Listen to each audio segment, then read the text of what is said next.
Boa noite a todos, boa noite a todas, são 19h30. Vamos ouvir o clamor dos pobres e o clamor da terra. E aí, pessoal, tudo bem com vocês? Como é que vocês estão? Eu estou aqui na minha atividade, né? Hoje eu fiz uma atividade diferente, né? Que eu fiz uma atividade física na praia funcional. Meninos, olha, eu estou destruído. Entendeu?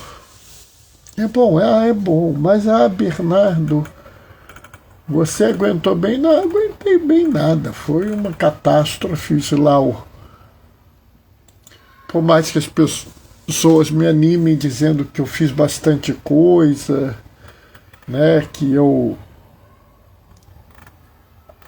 comportei bem e tal, eu, na verdade, acho que eu fui muito mal, mas é assim mesmo, né, porque eu estou começando a fazer atividade física, né, fiquei anos parado, né, então agora está na hora da gente tentar recuperar as coisas, né.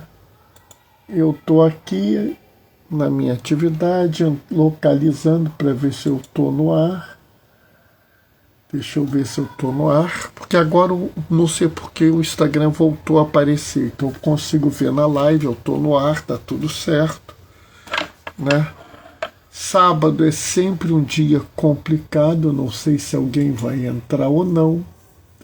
Mesmo assim, eu vou fazer a live, porque eu não pude fazer a live na sexta, não fiz. Na quinta, essa semana foi muito tumultuada.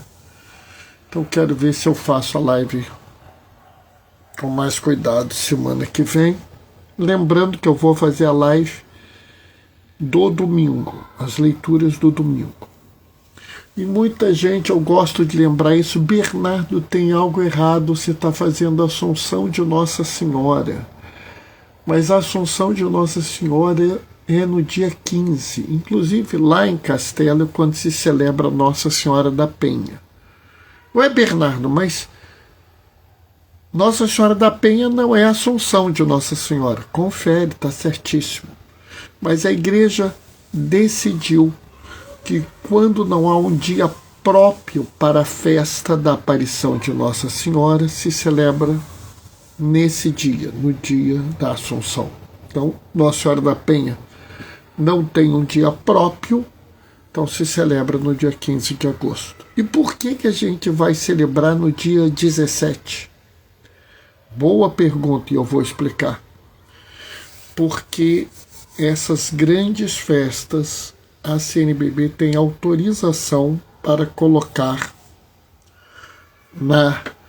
no domingo mais próximo, para que as pessoas possam celebrar. Então, daqui a pouco a gente vai começar fazendo o horário certinho. Deixa eu ver aqui, que eu estou com dificuldade de ver como todo sábado. Não, ainda tem 2 minutinhos. A gente vai fazer a reflexão do Evangelho. Chegou alguém. Oi, mozinho, boa noite, paz e bem. Deixa eu colar aqui, mozinho, que fica mais fácil de ouvir. É mozinho mesmo. Bom, estamos aí quase na hora, né? Então a gente fica aqui esperando mais um pouquinho, né? E eu acho que a reflexão que eu vou fazer vai ser uma reflexão diferente. E por que vai ser diferente? Porque o ano é diferente. Porque o momento é diferente. A palavra de Deus, ela tem que vir ao nosso encontro no que é próprio daquele dia. Tá? Bom, está quase na hora, daqui a pouco a gente vai começar, né? Então é só esperar mais um pouquinho. Entrou mais alguém, deixa eu ver quem foi que entrou agora. Ah, Lena, boa noite, Lena. Paz e bem. Né? Bom, já deu 35, vamos começar. O Senhor esteja convosco. Ele está no meio de nós. Proclamação do Evangelho de Jesus Cristo, segundo Lucas. Naquele dia, Maria partiu para a região montanhosa, dirigindo-se apressadamente a uma cidade da Judéia. Entrou na casa de Zacarias e cumprimentou Isabel. Quando Isabel ouviu a saudação de Maria, a criança pulou no seu ventre. Isabel ficou cheia do Espírito Santo. Com um grande grito exclamou: Bendita és tu entre as mulheres, e bendito é o fruto do teu ventre. Como posso merecer que a mãe do meu Senhor venha me visitar? Logo que a saudação chegou aos meus ouvidos, a criança pulou de alegria no meu ventre. Bem-aventurada aquela que acreditou, porque será cumprido tudo que o Senhor lhe prometeu. Então Maria disse: Minha alma engrandece o Senhor, e meu espírito se alegra em Deus, meu Salvador, porque ela olhou para a humildade de sua serva. Doravante todas as gerações me chamarão de bem-aventurada, porque o Todo-Poderoso fez grandes coisas em meu favor. Seu nome é santo, e sua misericórdia se estende de geração em geração a todos os que o respeitam. Ele mostrou a força do seu braço, dispersou os soberbos de coração, derrubou dos tronos os poderosos e elevou os humildes. Encheu de bens os famintos e despediu os ricos de mãos vazias. Socorreu Israel, seu servo, lembrando de sua misericórdia, como prometera aos nossos pais em favor de Abraão e sua descendência para sempre. Maria ficou 3 meses com Isabel e depois voltou para casa. Palavra da salvação. Bernardo, você falou que hoje é dia de Assunção de Nossa Senhora, mas você não leu um trecho da Bíblia que fala sobre a Assunção de Nossa Senhora. Sim, eu não li, porque a Assunção de Nossa Senhora não está na Bíblia. E aí eu aproveito porque mostra como o Luizinho literal vive uma angústia, porque ele fica procurando o que está na Bíblia. Ele diz: tem que estar na Bíblia, está na Bíblia, está na Bíblia, está na Bíblia.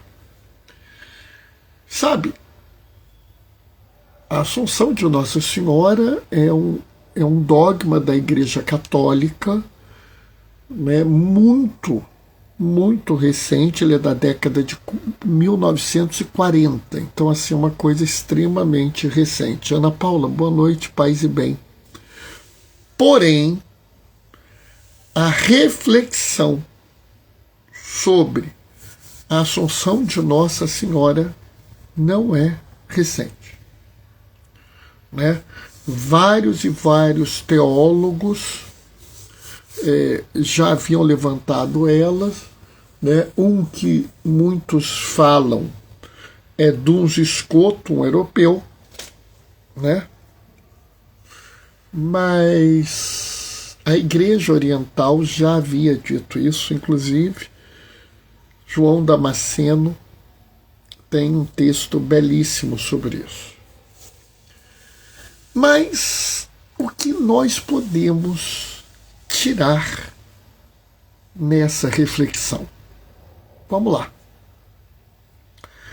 Primeira coisa, e aqui é muito importante, vamos lá no Apocalipse. Mas, Bernardo, mas por que a gente vai no Apocalipse?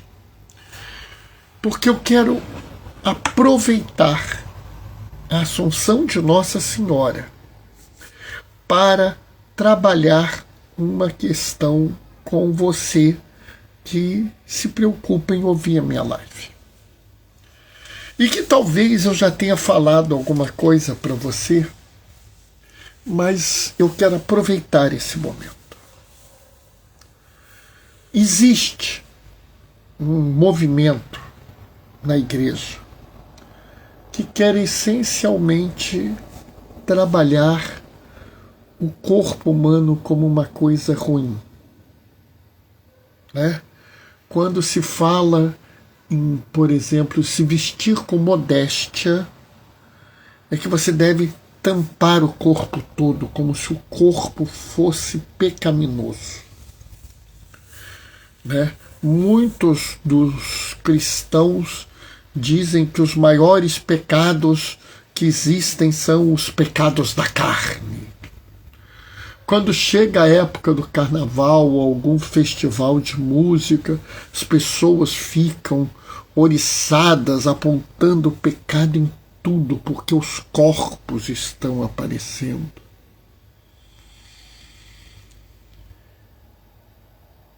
Porque isso vem de uma ideia que a alma é pura e o corpo não. Vem de uma ideia que o que é carne é prejudicial. E eu quero trabalhar com vocês que isso não é verdade. E isso tem duas implicações para o nosso dia a dia, para a nossa vida enquanto sociedade e do nosso papel no mundo enquanto seguidores e seguidoras de Jesus. Então vamos entender por que Maria foi assunta ao céu. Nós dizemos que Maria foi assunta ao céu, o seu corpo não experimentou a degradação.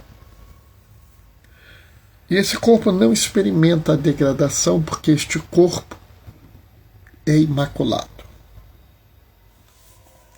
Ah, Bernardo, tá vendo? Só Maria tem um corpo imaculado. Mas Jesus também.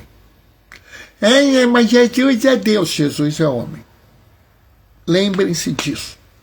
Não se esqueçam disso. A segunda pessoa da Trindade, o Filho, é Deus.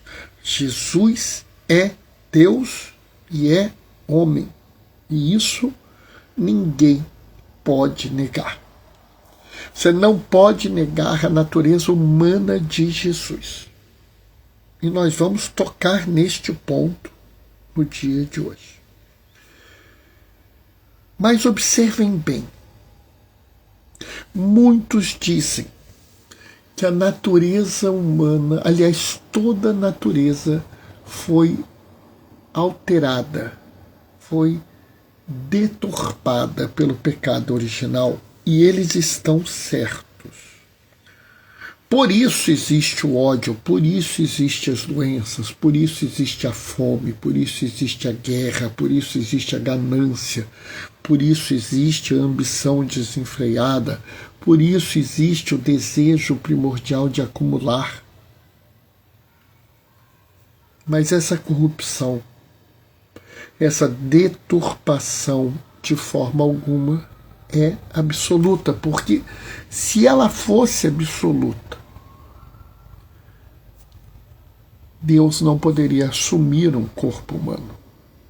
E se ela fosse absoluta, Jesus não poderia ser gerado no ventre de Maria. Ou seja, nós temos que parar de considerar que o ser humano, que o corpo do ser humano e o ser humano são indignos, são maculados, são sujos, no sentido que nós usamos hoje. Porque se a deturpação, se a degeneração, se a corrupção fossem absolutas, Jesus não poderia ter se encarnado. E isso começa a ser mostrado no Apocalipse. Porque nós vemos um grande sinal, e esse sinal é um sinal de esperança, né? Nós vemos uma mulher vestida de sol, com a lua debaixo dos pés, na cabeça uma coroa com 12 estrelas. E aí começa uma discussão se essa é Maria, se essa é a igreja, quem é a mulher do Apocalipse. A gente pode um dia desses fazer uma exegese, uma interpretação desse texto. Mas, sinceramente, isso é o menor problema. Aparece uma outra ameaça, um dragão gigantesco, uma besta, que quer fazer o quê? Quer matar a criança que vai nascer dessa mulher. Olha que coisa interessante. A grande ameaça, o grande monstro, o terror narrado aqui, quer matar a criança. Sabe, e aqui eu fico pensando, porque várias pessoas têm discurso de ódio. Várias pessoas têm discurso de violência. Tem discurso que tenta legitimar atos de homicídio, atos de violência extrema. Nós temos grupos neste país que espancam mendigos, que espancam mulheres, que espancam homossexuais masculinos ou femininos, que espancam homens ou mulheres trans, que espancam pretos, que espancam e assassinam indígenas, trabalhadores rurais. E eles legitimam isso de alguma forma. As pessoas que atacam violentamente seres humanos por motivos que não sejam defender alguém que está sendo vilipendiado, que está sendo agredido, que está em risco iminente de morte, são o dragão do Apocalipse. São dragões do Apocalipse aqueles também que massacram homens, mulheres e crianças indefesos usando armas de guerra. São dragões do Apocalipse as forças do governo quando atacam em comunidades carentes, matando inocentes, às vezes sem nenhum motivo. Observem que, apesar de ser um absurdo,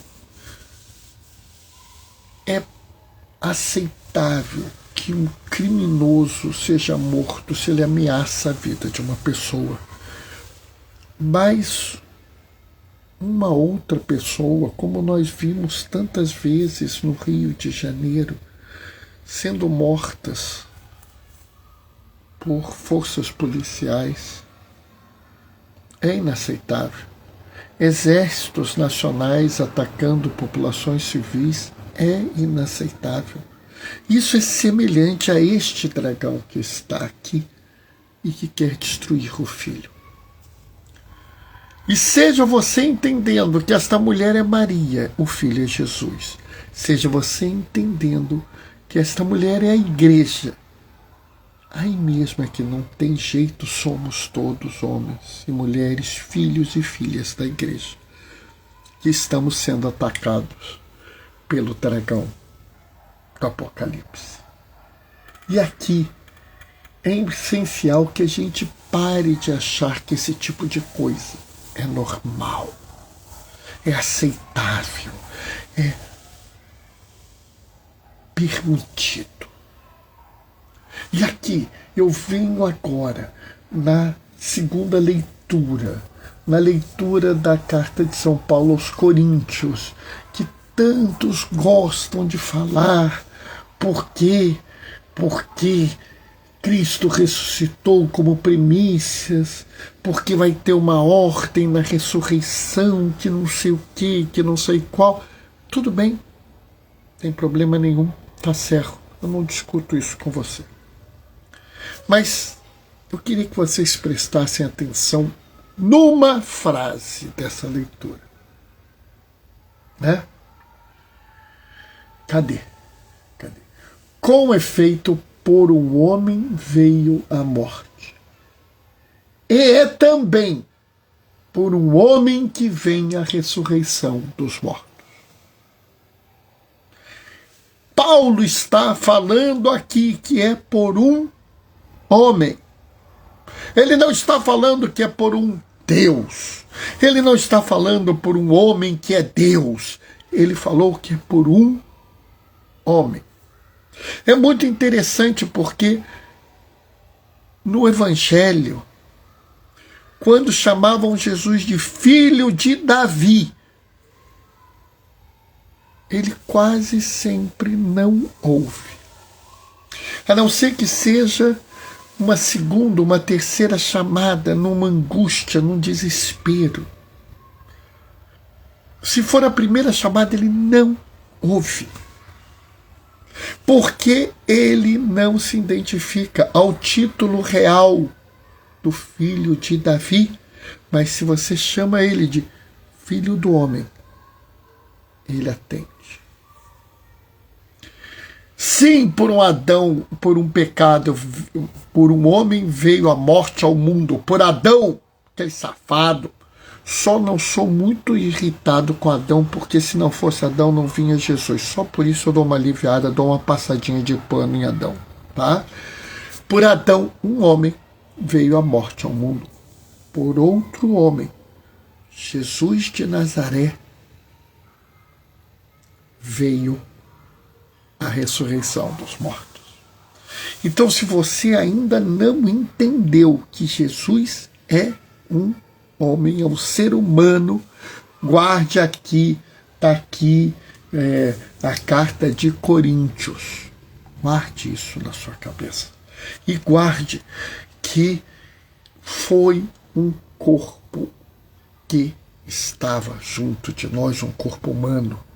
Sim, a dignidade foi gravemente desnaturada, deturpada, corrompida pelo pecado original, mas a dignidade é dom de Deus. E sendo dom de Deus, foi redimida e exaltada. Aonde? Na paixão, morte e ressurreição do Senhor. No primeiro leitura, a vida é protegida. E nós devemos entender que a nossa missão é proteger a vida. E todas as ações que são contrárias à vida, todas as ações que se manifestam com ataques à vida, são o dragão do Apocalipse. Em Coríntios, nós passamos a entender que o ser humano é digno por ser ser humano. É uma condição própria do ser humano. E assim sendo, se você não aceita isso, você está indo contra a própria natureza de Deus, que assumiu um corpo humano. E também entendamos que qualquer pessoa que agir contra a dignidade de um ser humano age contra uma dádiva de Deus, age de forma a profanar o que é sagrado. E aí a gente vai para o Evangelho, e aqui eu quero fazer um paralelo. No Evangelho de João, Jesus vai a uma cidade e entra na casa de Marta. E quando eu li isso, eu falei para vocês, isso mostra que Marta era discípula de Jesus. Mas, Bernardo, eu me lembro disso, mas eu nunca entendi por quê. Vejam aqui essa passagem. Maria está indo para uma cidade da Judéia para ajudar sua tia Isabel, que está grávida. Mas vejam como vai ser lido, como vai ser apresentado isso no Evangelho. Foi apressadamente a uma cidade da Judéia. Entrou na casa de Zacarias. Vem. A casa sempre é dita pela casa do homem. É a casa de Davi, é a casa de Salomão, é a casa de Saul, é a residência de Herodes, é a casa de Mateus, é a casa de Zacarias. A única vez que a casa é de uma mulher é a casa de Marta, porque Marta era discípula de Jesus, talvez até uma apóstola. Mas ela vai à casa de Zacarias cumprimentar Isabel. E é muito interessante porque ela chega para Isabel. Isabel exulta de alegria. E ao exultar de alegria, ela prepara para que Maria faça um canto chamado Magnífica, né? E a gente que reza a liturgia das horas conhece o Magnífica, porque a gente costuma rezá-lo de manhã cedo. E é muito interessante porque ela fala que Maria é bem-aventurada. Ela fala que Maria acreditou, né? E que a promessa se cumpriu. Por que isso é importante? Porque eu tenho trazido para vocês o conceito que Maria representa e faz parte do resto de Israel, que é a porção do povo de Deus que sempre esperou e acreditou no Messias. Olha o que está escrito aqui. Bem-aventurada aquela que acreditou, porque será cumprido o que o Senhor prometeu.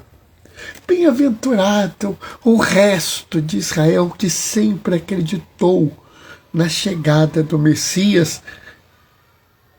E hoje, a chegada do Messias se cumpre.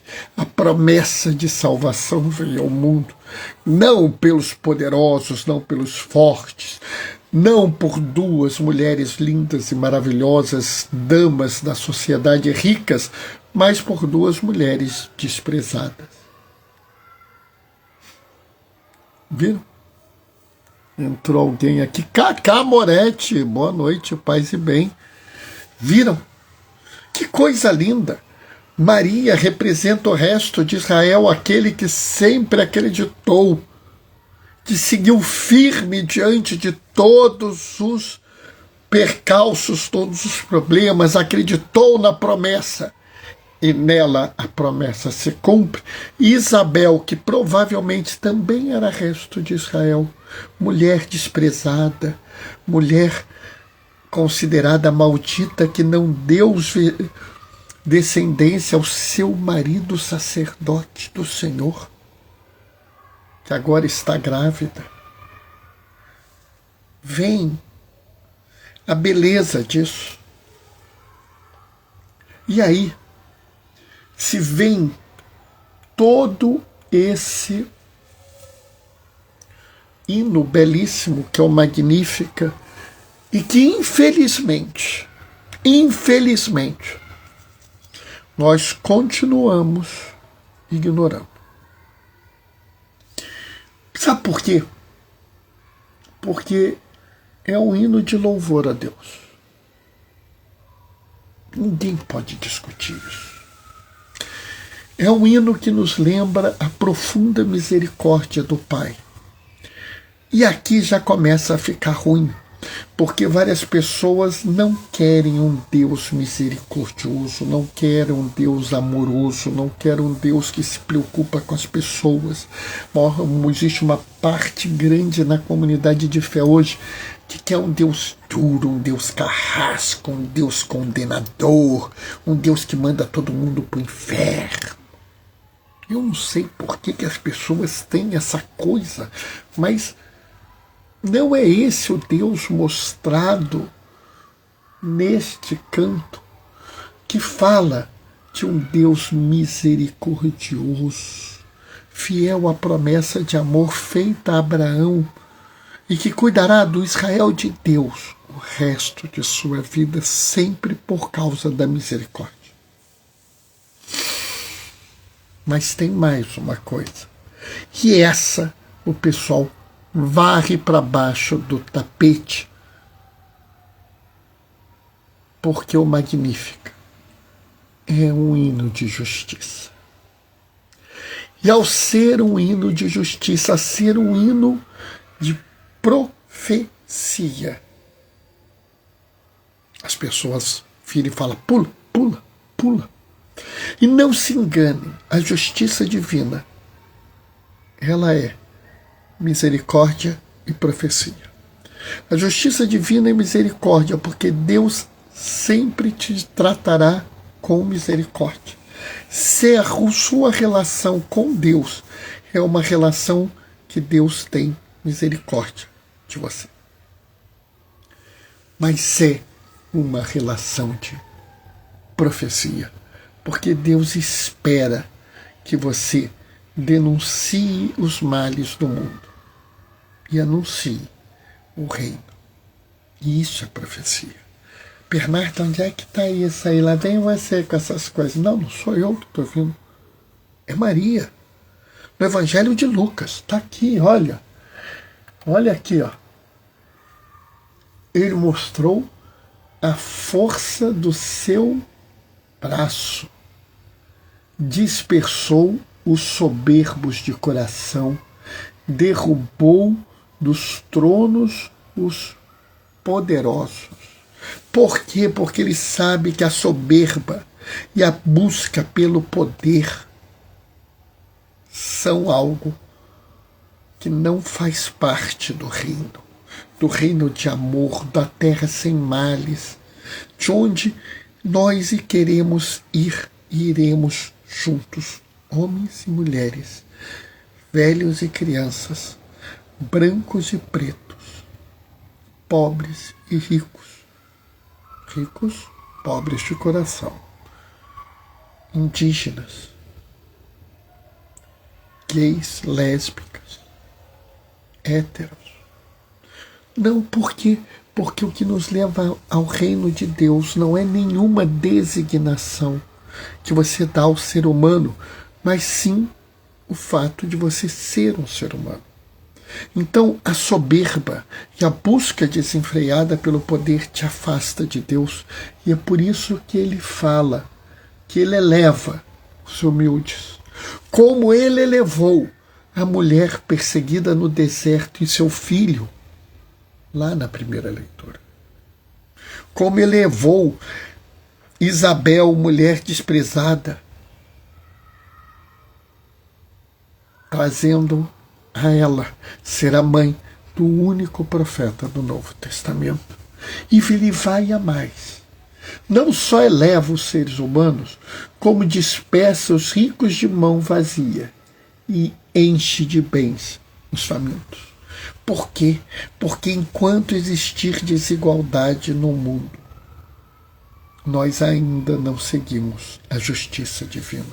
Enquanto houver miséria, fome, pessoas sem casa, pessoas com empregos indecentes, pessoas com saúde não coberta, não há justiça na terra. Ninguém pode dizer que vive numa sociedade cristã se ainda não tornou a dignidade humana centro de sua sociedade. Ninguém pode dizer que vive numa sociedade cristã, num país cristão, se existe pobres, miseráveis, pessoas desprezadas dentro dele. E não sou eu que digo isso, está no Magnífico. Hoje, no dia da Assunção de Nossa Senhora, vamos nos comprometer em proteger a vida, e a vida em toda a sua extensão. E proteger a vida hoje significa também restaurar a nossa relação de paz e harmonia com a casa comum, proteger o meio ambiente e restaurá-lo. Pois, se não cuidarmos dele, estamos condenando a vida das pessoas. E não paramos por aí, não só protegeremos a vida. Temos um compromisso em promover a dignidade do ser humano, que, como disse João 23, a dignidade do ser humano é dom de Deus, gravemente ferido pelo pecado original, mas restaurado pela paixão, morte e ressurreição de nosso Senhor Jesus Cristo.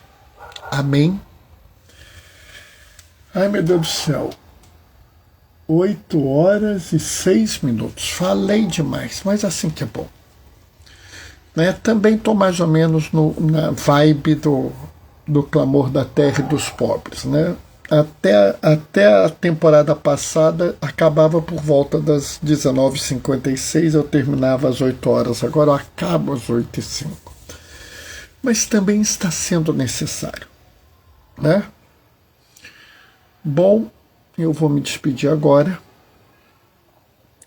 deixando a minha bênção, marcando o encontro com vocês segunda-feira, 19h30, tá? O Senhor esteja convosco, Ele está no meio de nós, por intercessão de Maria, desça sobre vós e permaneça para sempre a bênção do Deus Todo-Poderoso no amor, aquele que é Pai, Filho e Espírito Santo. Segunda-feira, 19h30, a gente se vê. Até lá. Beijos e bênçãos. Tchau, tchau, pessoal.